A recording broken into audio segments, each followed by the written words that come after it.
100 நாள் வேலை திட்டம் ஒன்றிய அரசினுடைய திட்டம்தான். அது டாக்டர் மன்மோகன் சிங் அவர்கள் பிரதமராக இருந்தபோது கொண்டு வரப்பட்டது. மலரிலிருந்து வண்டு தேனெடுப்பதை போல, அந்த வண்டினுடைய முறையை போல ஒரு அரசாங்கம் மக்களை வருத்தாமல் வரிசை எடுக்க வேண்டும். நீ யார் என்று கேட்டால் நாங்கள் தவறா?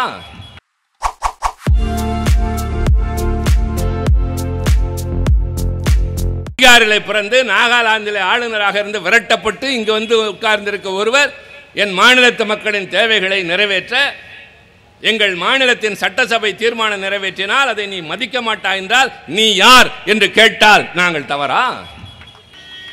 ஆளுநர் என்ற பொறுப்பில் இருக்கிறவர் அத்துமீறி நடக்கிறார். நாம் இப்படியெல்லாம் செய்கிறோம் என்பதற்காக நம்மை பல வகையிலே புறக்கணிக்கிறார்கள்.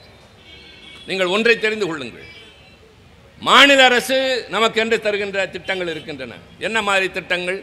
மகளிருக்கு தருகின்ற உரிமை தொகை, பேருந்திலே மகளிர் இலவசமாக செல்லலாம், பள்ளியிலே பிள்ளைகளுக்கு காலையிலே சத்துணவு, இதெல்லாம் நாம் தருவது. மக்களை தேடி மருத்துவம், இல்லம் தேடி கல்வி, இதெல்லாம் மாநில அரசு தருவது. ஆனால் சென்ட்ரலி ஸ்பான்சர்டு ஸ்கீம்ஸ் என்று ஒன்று இருக்கிறது. ஒன்றிய அரசால் அறிவிக்கப்பட்டு முதலில் அவர்கள் 75, நாம் 25 ரூபாய் என்று இருந்தது. பின்னர் 60 ரூபாய் 40 ரூபாய் என்று மாறியது. அது எது தெரியுமா?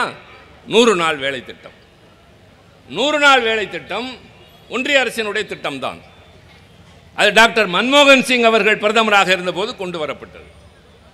அதில் அவர்கள் 60 விழுக்காடு தர வேண்டும், நாம் 40 விழுக்காடு தர வேண்டும். ஆனால் தமிழ்நாடு அரசு அவர்களுக்கு தர வேண்டியதெல்லாம் தந்து கொண்டே இருக்கிறது. ஒன்றிய அரசு அவர்கள் தர வேண்டிய 60 விழுக்காட்டு பணத்தை இதுவரை அந்த 100 நாள் வேலை திட்டத்திற்கு தரவில்லை.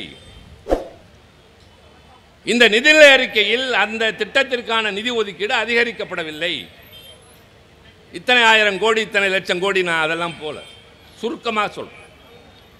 மாநில அரசு தன் கடமையை செய்கிறது, ஒன்றிய அரசு தன் கடமையை செய்யாமல் வஞ்சிக்கிறது. ஆனால் உங்களை பட்டினி போடாமல் காப்பாற்றுவது கழக அரசு, திராவிட மாடல் அரசு. தமிழ்நாட்டின் மக்கள் தொகை இந்தியாவில் மொத்தம் 5 கிட்டத்தட்ட 6 விழுக்காடு.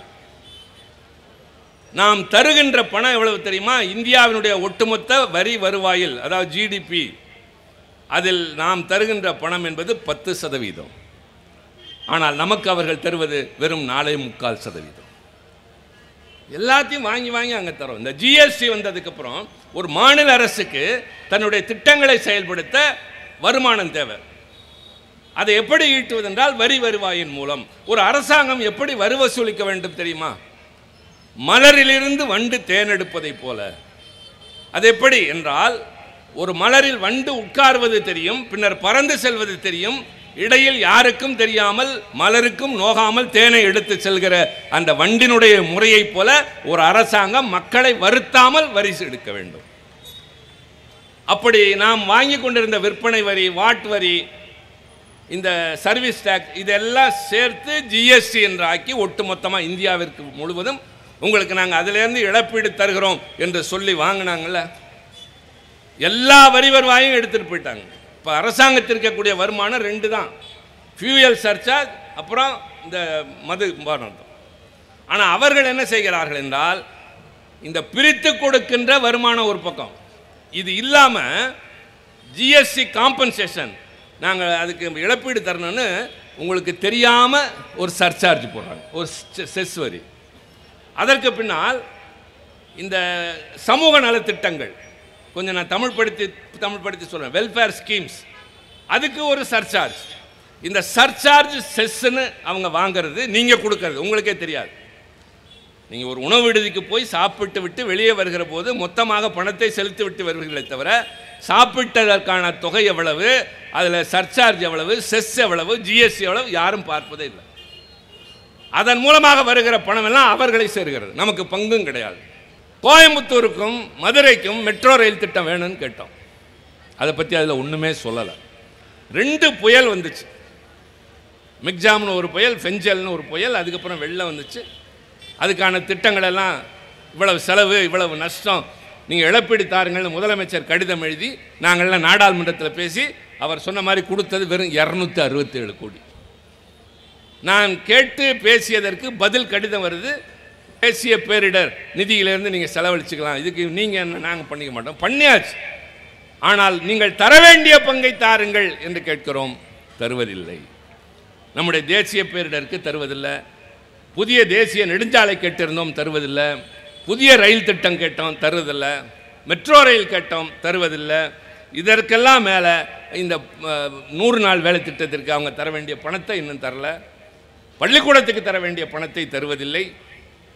ஆனால் தங்களுக்கு ஆதரவு தருகிற மாநிலங்களுக்கு மட்டும் அள்ளி தருகிறார்கள் என்றால் ஏன் இந்த ஓரவஞ்சனை?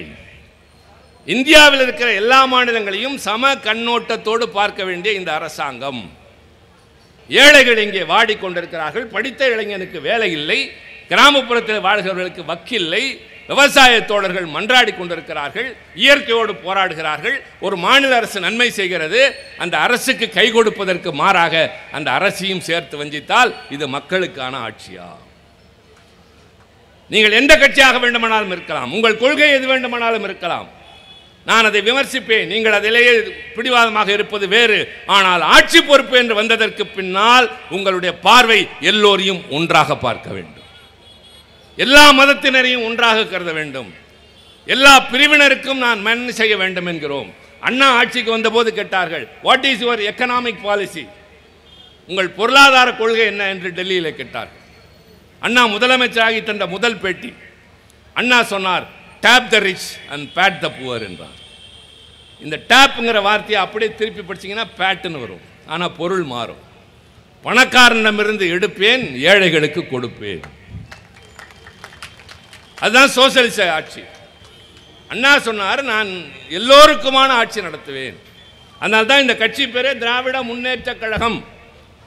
இந்த திராவிட பகுதியில் வாழ்கிற எல்லா மக்களுடைய முன்னேற்றத்திற்காக பாடுபடுவோம். அதைத்தான் இன்றைய முதலமைச்சர் சொல்றார், எல்லோருக்கும் எல்லாம். எல்லோருக்கும் சொல்றப்ப யாரையும் பிரித்து பார்க்கல. எல்லாம்னு சொல்றப்ப இது இவருக்கு அவருக்குன்னு வஞ்சனப்பல்ல, எல்லோருக்கும் எல்லாவற்றையும் பிரித்து கொடுக்கிறோம் என்றால் இதை விட சரியான அணுகுமுறை கொண்ட கட்சி இன்னொன்றை காட்டுங்கள். ஆனால் ஒன்றியத்தில் ஆளுகிற அரசு மாநிலங்களை பிரிவினை செய்கிறது, மக்களை பேதம்படுத்துகிறது, ஏழைகளை வஞ்சிக்கின்றது, வேலையற்ற இளைஞர்களின் எண்ணிக்கை கூடிக்கொண்டே போகின்றது. இந்திய நாட்டு மக்கள் தொகையில் 65 விழுக்காடு இளைஞர்களின் மக்கள் தொகை, வேறு எந்த நாட்டிலும் கிடையாது. சீனாவில் இருந்துச்சு, அது மெல்ல மெல்ல குறைந்து கொண்டே வருகின்றது. சீனா குறியீடெல்லாம் எட்டிக்கிட்டே இருக்காங்க. ஆனால் இந்தியா அதே நிலையில் இருக்கிறது. மேக் இன் இந்தியா, இந்தியாவில் தயாரியுங்கள் என்று சொன்னார்கள். ஆனால் இந்தியாவில் தயாரிக்கிற பொருட்களுக்கு மரியாதை இல்லை. வெளிநாட்டில் இருந்து இறக்குமதி செய்கிறவர்களுக்கு வரி சலுகை தருகிறார்கள்.